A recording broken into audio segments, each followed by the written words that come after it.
अच्छा एक बार देखो ये नजमा वाले क्वेश्चन का आंसर, जिसका भी जो कुछ भी आया था।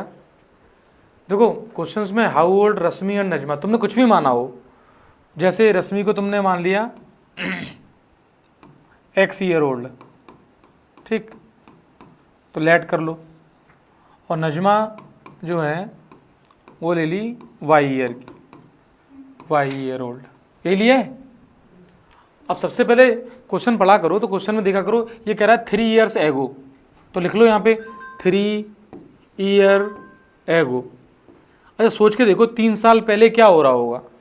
3 साल पहले जो रश्मि है, अभी रश्मि कितनी एज की है, एक्स की, तो 3 साल पहले ये कितने की होगी, एक्स माइनस 3 की, सही है।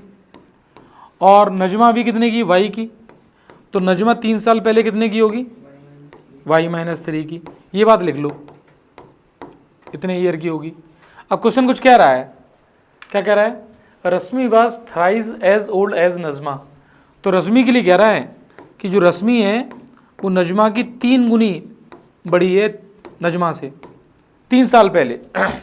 तो 3 साल पहले जाके इक्वेशन बनेगी, तो 3 साल पहले पहुंचो फिर वो इक्वेशन बना लो। अब इसको सिंप्लीफाई कर लो, तो x minus 3 is equal to 3y minus 9, इसको सिंप्लीफाई करोगे x minus 3y is equal to minus 6, ये इक्वेशन नंबर फर्स्ट हो गई मान लो। इसको अंडरलाइन कर लो, ध्यान समझ लो कि इस इक्वेशन पे काम करना है, एक फर्स्ट। अब सेकंड पढ़ते हैं, 10 ईयर लेटर, अब लिख लो 10 ईयर लेटर, 10 साल बाद क्या हो रहा है, तो 10 साल बाद रश्मि कितने की होगी भाई, अभी रश्मि कितने की है, एक्स की, अभी के हिसाब से ही बात करनी है बेटा। तो 10 साल बाद रश्मि कितने की हो गई, एक्स प्लस 3 की, एक्स प्लस 10 की, और एक्स प्लस 10, ये प्लस भी कर देते, पूरे कर देते हैं, और नजमा कितने की हो जाएगी, वाई प्लस 10, तो नजमा को लिख देते हैं वाई प्लस 10। अब 10 साल बाद क्या कह रहा है क्वेश्चन, जो रश्मि है twice as old as Najma है, तो रश्मि यानी एक्स प्लस 10 जो है वो डबल है नजमा के, वाई प्लस 10 के, इसको सिंप्लीफाई कर लो, यहां से इक्वेशन क्या बनेगी, X plus 10 two Y plus 20, थोड़ा सिंप्लीफाई करो, इधर ले आओ, x minus 2y is equal to, ये 10 उधर जाएगा तो 10 बचेगा। अब ये दूसरी इक्वेशन बन गई, इन दोनों को सॉल्व करना है, यानी फर्स्ट और सेकंड, तो बेटा एक जैसी इक्वेशन है, कोफिशिएंट x का सेम है ही है, तो यहीं सॉल्व कर लेते हैं। x minus 3y is equal to minus 6, X minus 2y 10, क्या करेंगे बोलो, कोफिशिएंट सेम है, मतलब माइनस करेंगे तो साइन चेंज हो जाएंगे, तो माइनस कर दिया, तो ये माइनस प्लस माइनस, प्लस के 2 और माइनस का 1, तो माइनस के y बचेंगे, और ये हो जाएगा माइनस 16। 16 साल की हैं y, y यानी नजमा, नजमा 16 ईयर की है। अच्छा यही वैल्यू तुम कहीं भी रख दो, यहां रख दो, x minus 3 into 16 is equal to minus 6, तो x आ जाएगा 48 माइनस 6, कितने साल की आ गई है, 42 ईयर ओल्ड, तो जो रश्मि है वो 42 ईयर ओल्ड है। बस इतना सा क्वेश्चन था, पहले ऐसा क्वेश्चन कर चुके हो। अब देखो, अब ये क्वेश्चन 24 का है, एक्चुअली PYQ वाले क्वेश्चन को मैंने एक्सटेंड कर दिया है, और हम बुक्स में भी दिखाई दे सकते हैं वो, जैसे ये है नंबर ऑफ डिजिट का है, तो 2 इक्वेशन तो वो बना लो, फिर सॉल्व करना है उनको।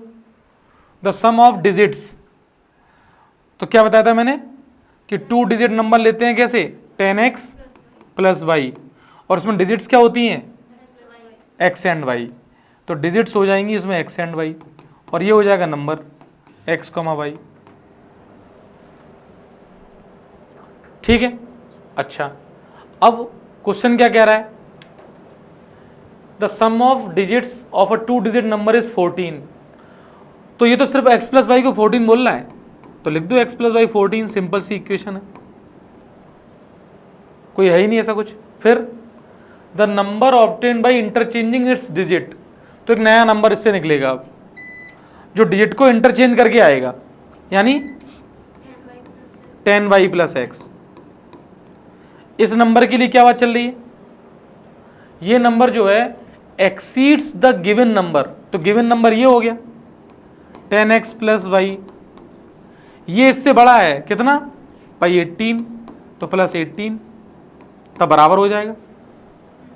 भाई ये नंबर बड़ा था उससे, तो बराबर करने के लिए 18 उसको ऐड करने पड़ेंगे, बताओ। अच्छा अब इसको सॉल्व कर लो, y इधर ले आओ x उधर ले जाओ, तो 9y is equal to 9x plus 18, 9 common ले लो, तो पूरे में से कॉमन लिया करो भाई x प्लस 2, ये इक्वेशन नंबर 2 आ गई।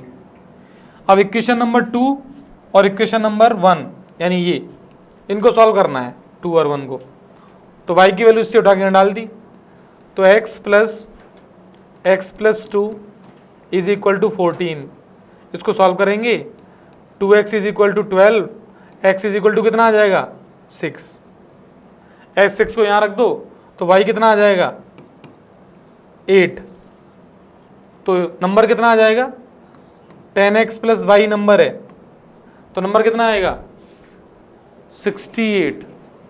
यदि 10x प्लस वाई देखोगे तो 10 इंटू 6 प्लस 8, तो 68 नंबर आएगा। तो जो नंबर पूछा जा रहा है वो 68 है। अब तुम देख लो, जब 68 वाले नंबर को रिवर्स करोगे तो 86 बन जाएगा, तो 86 और 68 में देखो 18 का डिफरेंस होगा, और 6 और 8 को ऐड कर दो तो डिजिट का सम 14 आ रहा है। आ पाया था कि नहीं? जया को 40 नंबर मिले कैसे टेस्ट में, जिसमें राइट क्वेश्चन पे कितने नंबर मिल रहे हैं, कितने मिल रहे हैं 3, तो नंबर ऑफ राइट क्वेश्चंस मान लो इनके नंबर x हैं और रॉन्ग के कितने नंबर y, तो बस इक्वेशन बनानी है। तो पहली इक्वेशन क्या बनेगी बताओ, 3x माइनस वाई 40, दूसरी वही वाला क्वेश्चन है लगभग 4x माइनस 2y बराबर कितने, अगेन 40। मतलब जिंदगी ऐसी है, कुछ भी करो नंबर इनके 40 ही आने वाले हैं। एक और क्वेश्चन था जिसमें चेंज करने में 50 आ रहे थे, इसके 40 ही आ रहे हैं, पढ़ने वाली बच्ची रही होगी। तो कुल मिला के इनको सॉल्व करो, तो ऊपर 2 से इंटू कर दो, तो क्या आएगा 6x माइनस 2y 80, ये 4x माइनस 2y 40, दोनों क्या कर दो सब्ट्रैक्ट, तो माइनस प्लस माइनस ये कट जाएगा, तो 2x कितना आएगा 40, तो x कितना आएगा 20। 20 क्वेश्चन सही हैं, गलत कितने हैं यहाँ रख दो, ऊपर लिख दो, तो कितना आएगा 20 into 3 60, 60 minus Y is equal to 40, Y कितना आएगा 20। 20 सही 20 गलत, जिंदगी में इक्वल का बेटीज रहा है इन्होंने। तो पूछा गया how many questions were in there in the test, तो आंसर लिखना है x plus Y 20 plus 20, how many questions are there 40 questions are there. 40 question है, उसमें आधे सही आधे गलत, और 40 ही नंबर मिले हैं उसको, ठीक है। हाँ अब देखो जैसे इसमें क्या करें, a part of monthly hostel charges, hostel charges के पार्ट को डिवाइड कर रखा है इसने 2 पार्ट में। कैसे, एक तो फिक्स चार्ज लगेगा और जितने दिन तुम हॉस्टल में रह जाओगे, नंबर ऑफ डेज, फूड लोगे, taken food on the mess, ठीक है। फूड का चार्ज कुल मिला के दे रहा होगा ये। तो लास्ट लाइन देखा करो, fix charges per month and the cost of the food per day, तो पर मंथ का फिक्स चार्ज, तो फिक्स चार्ज और रेंट मान लो, फिक्स चार्ज पर मंथ इसको मान लो x, ठीक है, और फूड पे जो लग रहा है फूड कॉस्ट पर डे ये मान लो y, एक दिन के y रुपीज़ लग रहे हैं, ये रुपीज़ में है, इंडियन करेंसी में काम चल रहा है। 25 दिन रहने पर, ध्यान दे रहे हो इधर, 4500 रुपये लग गए उस पर, तो ये बताओ x रुपए तो चले गए पहले फिक्स जो थे, पर डे के y रुपीस दे रहा है हर एक दिन के, तो 25 दिन के कितने 25y, और ये बन जाएगा 4500। ये दूसरा कितने दिन रह रहा है वो 30 दिन, तो x प्लस 30y और ये बन रहे हैं 5200। इन दोनों इक्वेशन को सॉल्व करो, x और y की वैल्यू निकाल दो, यही पूछा जा रहा है। अब ऐसे क्वेश्चन से थोड़ा फैमिलियर हो जाओ, बनाना उसको बना लोगे, ठीक है। ये बताओ स्टिल वाटर में कोई चल रहा है, इसके लिए मैंने क्या बताया था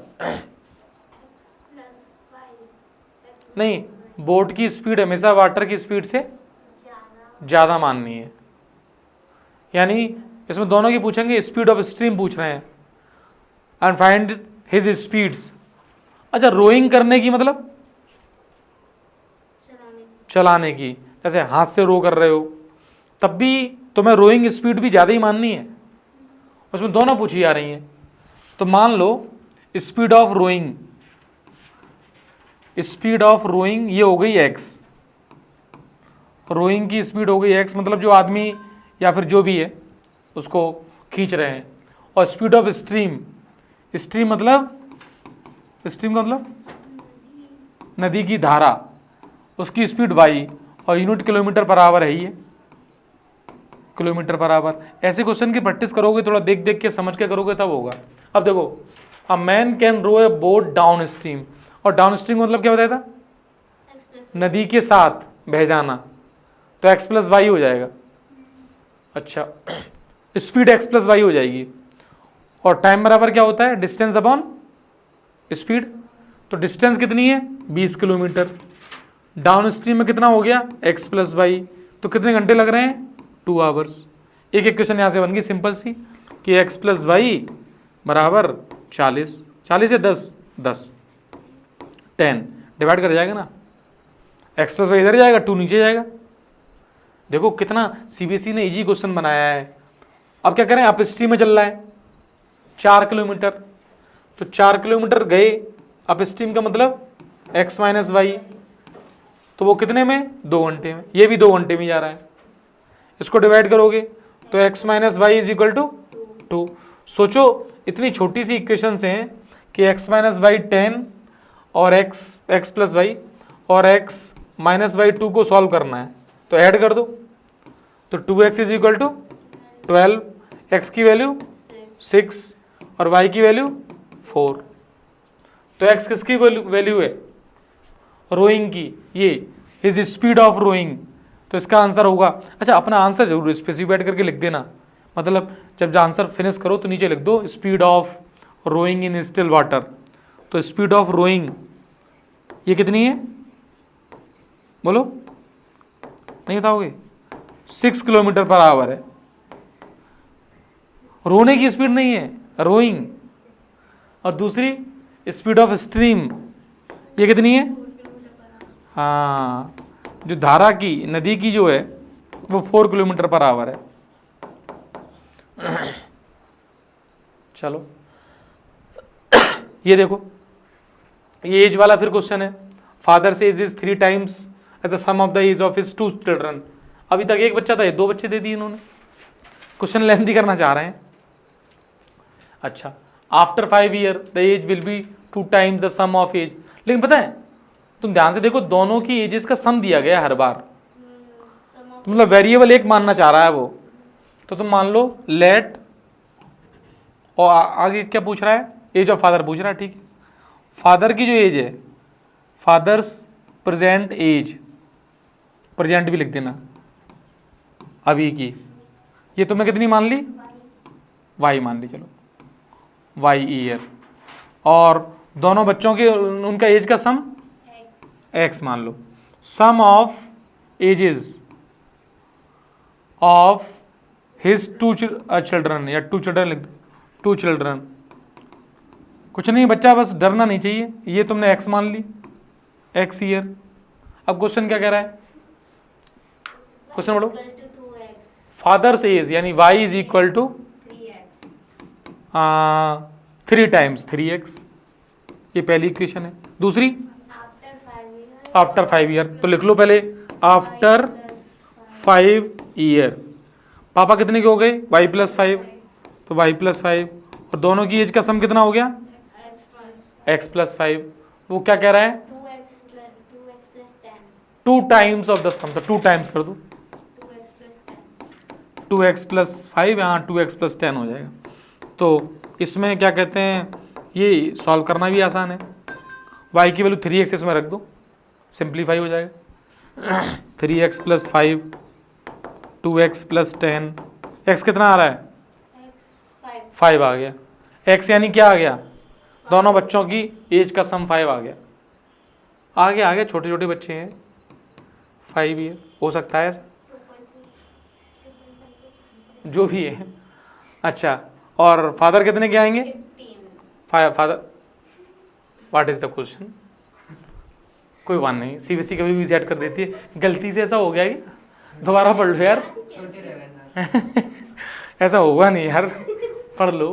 fathers age is 3 times is the sum of the age of 2 children after 5 year, the age will be, his age will be 2 times. किया तो मामला सबको सही है। हैं, ये बाल विवाह हुआ है इसका मतलब। अब भगवान जाने, भैया देख लेना इस क्वेश्चन को, सीबीएसई 2020 में, ज़्यादा पुराना भी नहीं है। हैं, बच्चे भी बहुत छोटे हो रहे हैं।